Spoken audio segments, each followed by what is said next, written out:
Hey students at Park Families, this is David here with July's Parent Tip of the Month. I am here with Kelly Zafis, and this month we're all going to talk about how our teens can lead at home. Check it out. Hey guys, so I'm here with Kelly Zafis. Last month I talked a little bit about how we're going to pivot a little bit and introduce some people who we can learn from their victories, also learn from their mistakes, because as you know, none of us are good at this, none of us are perfect at this. And so we're all in process. And so I have with us Kelly Zafis. Kelly, tell us a little bit about yourself.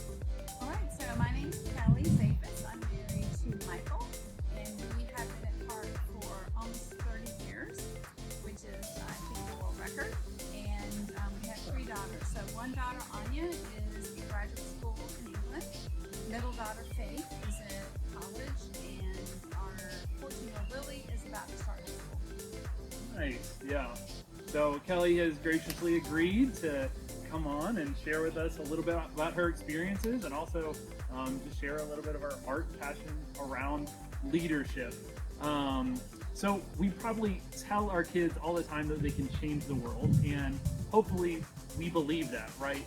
But when we do this, do we actually say that they can change the world someday or change the world today? And are we actually giving them the tools necessary for them to become the leaders we believe them to be, right? They believe they can become. So I'm sure that you're already doing something to help your teenager grow in their leadership, but there's also some things that we can grow in.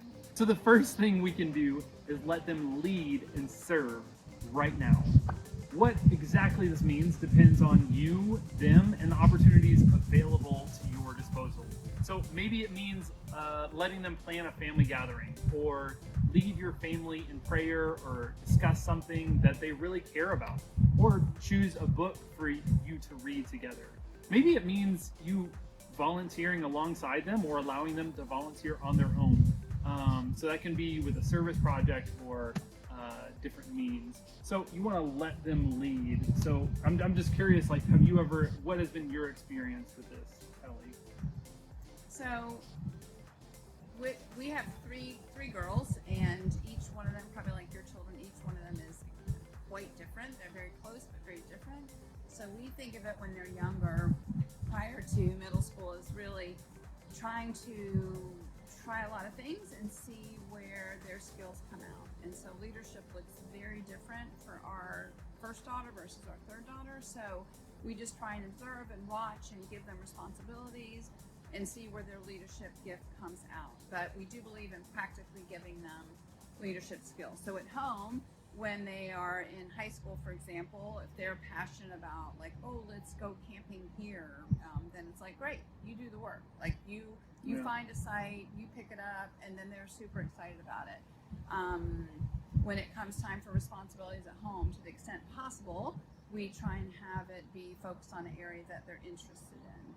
That, 90% of the time it's still just grunt work, but at the end of the day, we try and focus on that. And then we do try and put a focus on serving in areas that they also are passionate about. So around 8th grade, we really started speaking into this idea that God has put in each of our hearts an area that they are passionate about, probably for their whole life. It might shift, but there's still some injustice that pierces their heart. So for me, when I was little, I was enthralled with Africa, and to this day, that's important to me. And so we try and find that thing for each of our girls. And in fact, now the ones that are in college, they're still pursuing literally careers around those things. So, so we try and really speak to that and have them lead in that area.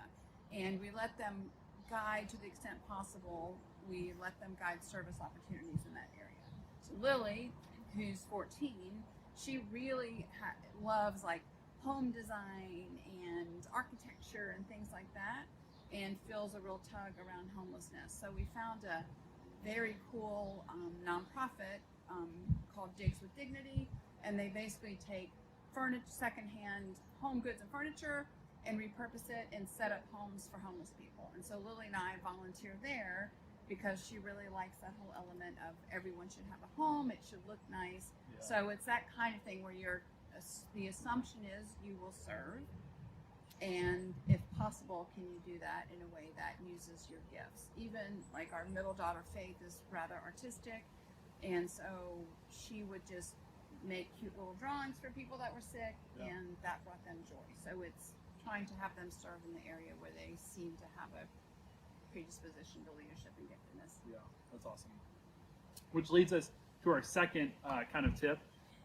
Yeah, so that leads us to our second point, and that is giving them responsibility at home. And this is more than just chores. You want to put them in charge of something. And the question kind of related to that is, how do we balance accountability and letting them lead something, also letting them fail at that something? Right. So on the issue of chores, I guess I will say, like, we believe strongly that that's just a given, right? Like, you have at least one chore every day. You contribute. If it's an area that you're interested in, that's great. Also, you're responsible for your junk. Like, one of our daughters rides bikes. That's her competitively. You got to clean your bike. You got to pack your bike, all that kind of stuff, or you don't do it, right? So that's your job. We try and let them have areas that they're interested in, develop their leadership there as well, to the extent possible. But at the end of the day, usually a chore is not fun, but it still needs to happen before you can go out or do anything else. In terms of how far do you let them fail, this is a really difficult one for parents now, but we try to, so my husband Michael and I really try and lock arms and say, we are going to just stand firm and let them fail, as long as, like, their physical safety is not in danger. Right. And I do love myself a little control, and so that means sometimes I have to release control. Yeah. But I have had a unnamed child go back at 11 at night and re-scrub the floor because it was a bad job. So there's a fine line there. But for example, you asked, where do you let them run out of gas? And literally, we have a junky old beater car that our older girls use, and it was like, you pay the gas, you pay the upkeep, you take care of it, that's your responsibility. You mess it up, you're riding your bike. And one of our kids, literally on the way to an AP test, did not get to take the AP test that she'd worked for a year because she ran out of gas. And it was like, we were like, yeah, always look at the gas tank. And she ran out of gas, was 5 minutes late, didn't get to take the test. So we're big fans of, you learn the consequences the tough way. The gift of failure. Yeah. Another child recently complained that her laundry wasn't, they have to do everything with their laundry except actually put it in the washing machine and wash it because I like the way I do better. And one of our children complained about her laundry wasn't done, and she's now doing everything with her laundry until she leaves the house. So consequences are a big deal. Yeah, that's great. That's really helpful. Yeah. So the third principle and tip is help them develop practical leadership skills. This is stuff like time management, organization, public speaking, emotional intelligence, self-awareness, or conflict management. And so these are all skills that help them make the most of whatever opportunities come their way. And so the question that rose up this way is like, man, obviously you're a person of resources and you like filtering through the resources. So what resources has been helpful for you as a parent to help teach these things and kind of convey what these truths might be for them? Yeah, so in terms of overall life skills, I'm not saying this because it's church, but as I think about this, I read a lot, I teach, coach a lot of leadership at work, so I do read incessantly, and there are definitely things that I would read about and help process and translate for my children.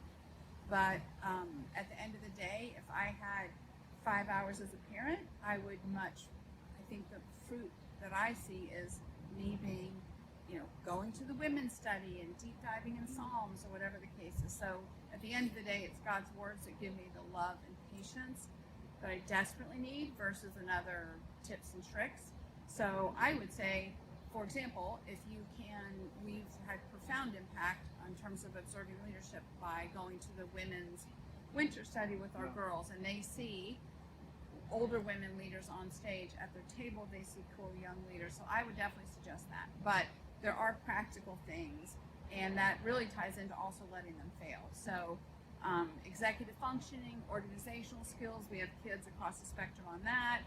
And a lot of times you're like, you know what, you forgot your lunch, you're hungry, or you got to learn, if you don't bring your homework, I'm not going to bail you out. But that said, it's always trying to work with them on what system works for you. Just today we were like, carry your medicine in a bright yellow zipper thing so that you can't lose it, right? Sure. So a couple books that I would recommend for a basic foundation, good old classic Stephen Covey, 7 Habits of Highly Effective People and Families. Another resource I like with some basic research base is called Secrets of a Happy Family. Those are some fundamentals that we've used, like Sunday meetings that are efficient and goal setting. So emotional intelligence, these kind of books, at least our kids, I'm always sending them books and research, and usually 90% of it they're like, oh, that's another mom thing. So, but there are things that I would suggest that you read. So understanding the basics of emotional intelligence, understanding if there's been a situation of trauma, the basics of childhood trauma and how that affects you. And then also public speaking. So I would say whatever, if some elementary schools allow for public speaking opportunities, even as young as kindergarten, I think that is huge, because if you can make that not a scary thing when they're young, that will serve them their whole life. So if they're not getting little public speaking opportunities in their classroom, maybe have them do it at home, just goofy things, tell a Bible story, but that's one where I think it's a very practical life skill that if you're decent at public speaking, it will serve you well and help you avoid fear going forward. Yeah, that's awesome. Yeah, and I love that at the end of the day, anchoring yourself in Scripture is one of the most profound things we can do in leadership.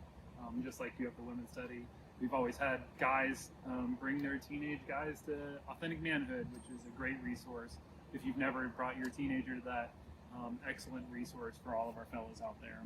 And the last tip is to celebrate their efforts. And so what you celebrate will be repeated. So we want to look for reasons to cheer for them, right? Right. So this is another one that we really thought deeply about. So yes, you want to celebrate their success, but I know for our family, there's a fine line between celebrating success, because that's what gets rewarded, and idols. So for us, it's easy for me, to fall into the area of academics, and sports can be an idol, more academics. So we have to we try to really temper that by saying, rewarding the premises, you probably learn for small children, is you reward character versus achievement, right? So what we try and constantly reiterate is there's nothing you can do that would make me love you more.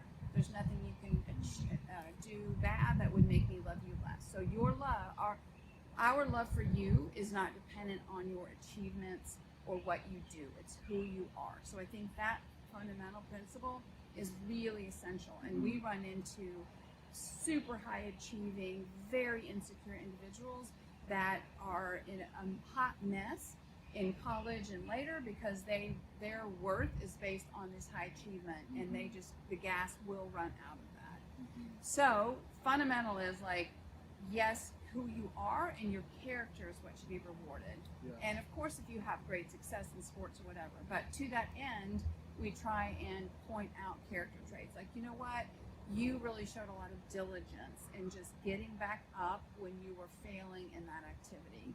And so we'll celebrate that. So birthdays, half birthdays, we try and create family traditions that weave our lives together. We're big on holidays for that reason. But really it's, yes, celebrate, you graduated, but also trying to weave that into a character trait or an interesting thing about that individual that we celebrate. That's awesome. Yeah, I love how all your experiences tie back to the relationship you have with your teenagers, call them students. But at the end of the day, that's what drives all of these leadership things is you being willing to exert your time and energy into them. And so I think that's a helpful tool that, at least for me, I want to grow in and continue to be better relationally with my kids. So that has been July's Parent Tip of the Month. Let us know what you guys thought of this format. Any more questions you have about leadership in the home, and we'd love to continue the discussion later. Also, do want to give a quick shout out to all our people that went to the Golden Globe Awards at the end